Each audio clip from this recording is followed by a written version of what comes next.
വിശുദ്ധ പത്രോസിന്റെ പിൻഗാമികളായ മാർപ്പാപ്പമാരിൽ എത്ര പേർ വിശുദ്ധരായി?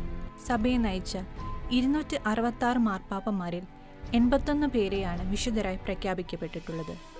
സഭ നൗകയെ നയിച്ച ആദ്യത്തെ 35 പേരും വിശുദ്ധ പദവിയിലേക്ക് ഉയർത്തപ്പെട്ടു. ഇതിൽ 31 പേരും രക്തസാക്ഷികളായിരുന്നു എന്നത് എടുത്തു പറയേണ്ട വസ്തുതയാണ്.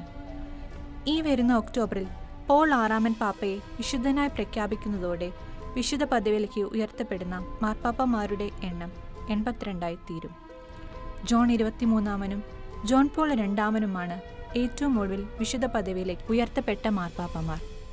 വിശുദ്ധ പദവിയിലേക്ക് ഉയർത്തപ്പെട്ട 81 മാർപ്പാപ്പമാരിൽ 7 പേര് മാത്രമാണ് 11 നൂറ്റാണ്ടിനു ശേഷം വിശുദ്ധരായി പ്രഖ്യാപിക്കപ്പെട്ടിട്ടുള്ളത്.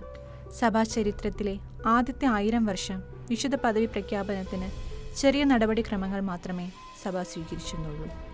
പിന്നീട് വിശുദ്ധ പദവി പ്രഖ്യാപനത്തിന് സഭ ചിട്ടയായ നടപടിക്രമങ്ങൾ ആരംഭിച്ചു.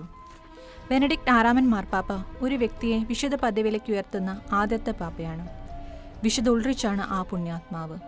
1243 ഗ്രിഗറി 9 മാർപ്പാപ്പയ്ക്ക് മാത്രമേ ഒരു വ്യക്തിയെ വിശുദ്ധ പദവിയിലേക്ക് ഉയർത്താൻ അധികാരമുള്ളൂ എന്ന കൽപ്പന പുറപ്പെടുവിച്ചു. ഈ പാരമ്പര്യമാണ് ഇന്നും തുടർന്നു പോരുന്നത്. 1917 നിയമം അനുസരിച്ച് ഒരു വ്യക്തി മരണമടഞ്ഞ് 50 വർഷം കഴിഞ്ഞാൽ മാത്രമേ വിശുദ്ധ പദവി പ്രഖ്യാപന നടപടി ആരംഭിക്കാൻ സാധിക്കുമായിരുന്നുള്ളൂ. പിന്നീട് വിശുദ്ധ ജോൺ പോൾ 2 പാപ്പ ഇത് 5 വർഷമായി ചുരുക്കി. സഭാ ചരിത്രത്തിലെ വിശുദ്ധ പദവിയിലേക്ക് ഉയർത്തപ്പെട്ട എല്ലാ മാർപ്പാപ്പന്മാരുടെയും മധ്യസ്ഥം ഈ അവസരത്തിൽ നമുക്ക് പ്രത്യേകം നേടാം.